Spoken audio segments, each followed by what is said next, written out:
Hi, is me Prince. എല്ലാവർക്കും black town YouTube ചാനലിൻ്റെ പുതിയ വീഡിയോയിലേക്ക് സ്വാഗതം. എന്തുണ്ട് വിശേഷം? എല്ലാവർക്കും സുഖമല്ലേ? എല്ലാവരും ഹാപ്പി അല്ലേ? ഹാപ്പി ആയിട്ടിരിക്കുക. Anything happen life first go on always പോസിറ്റീവായി.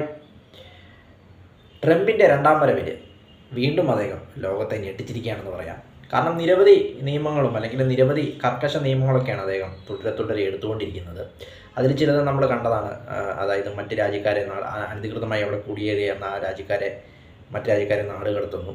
അങ്ങനെയൊക്കെ നിരവധി കാര്യങ്ങൾ നിരവധി നിയമങ്ങളും കാര്യങ്ങളൊക്കെ അദ്ദേഹം കൊണ്ടുവന്നിരിക്കുകയാണ്. ഇപ്പോൾ വീണ്ടും അദ്ദേഹം ലോകത്തെ ഞെട്ടിച്ചിരിക്കുകയാണെന്ന് പറയാം. കാരണം അന്താരാഷ്ട്ര ക്രിമിനൽ കോടതി, ഇൻ്റർനാഷണൽ ക്രിമിനൽ കോടതിയെ ക്രിമിനൽ കോടതിക്ക് ഉപരോധം ഏർപ്പെടുത്തിയിരിക്കുകയാണ് അദ്ദേഹം.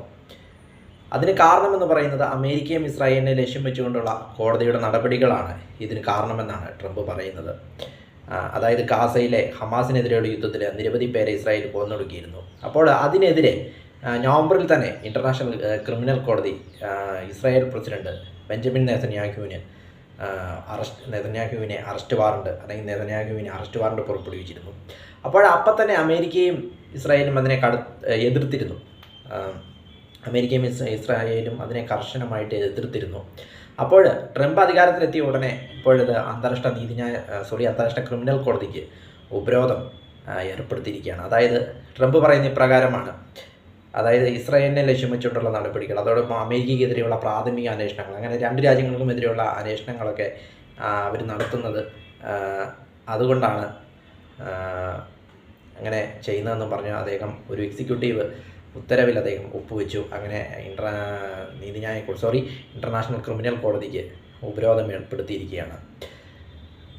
ഏതായാലും ട്രംപിൻ്റെ രണ്ടാം വരവെന്ന് പറയുന്ന രണ്ടും കൽപ്പിച്ചാണെന്ന് തോന്നുന്നു.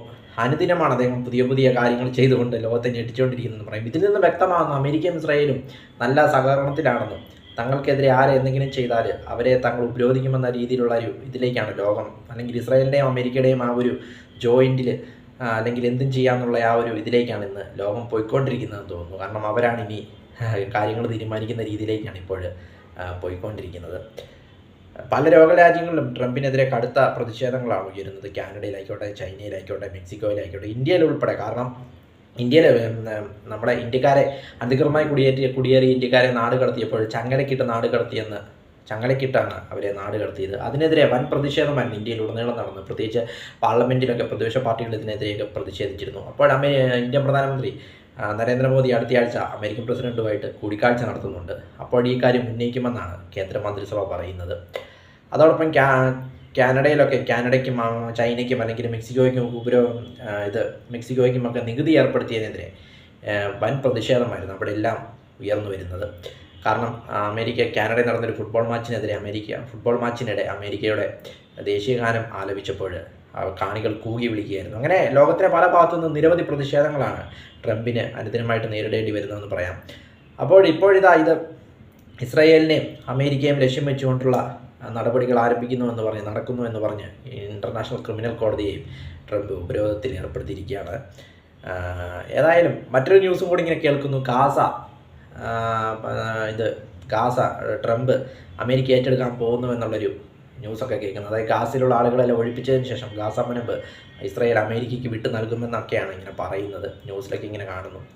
ഏതായാലും രണ്ടും കൽപ്പിച്ച് ട്രംപ് ഇങ്ങനെ ആറാടുകയാണെന്ന് പറയാം. പല നിയമങ്ങളും നടപ്പിലാക്കുകയും ചെയ്യുന്നു.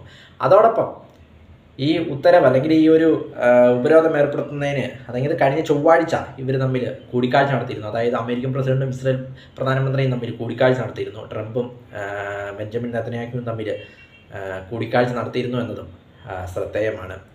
ഏതായാലും ഇൻ്റർനാഷണൽ ക്രിമിനൽ കോടതിക്കെതിരെ ഉപരോധം ഏർപ്പെടുത്തി അമേരിക്കയും ഇസ്രായേലും. വീഡിയോ ഇഷ്ടപ്പെട്ടാൽ ലൈക്ക് ചെയ്യുക, ഷെയർ ചെയ്യുക, കമന്റ് ചെയ്യുക, സബ്സ്ക്രൈബ് ചെയ്യുക. വീണ്ടും പുതിയ വീഡിയോയിൽ കാണാം. അതുവരെയ്ക്കും ടേക്ക് കെയർ, ബൈ.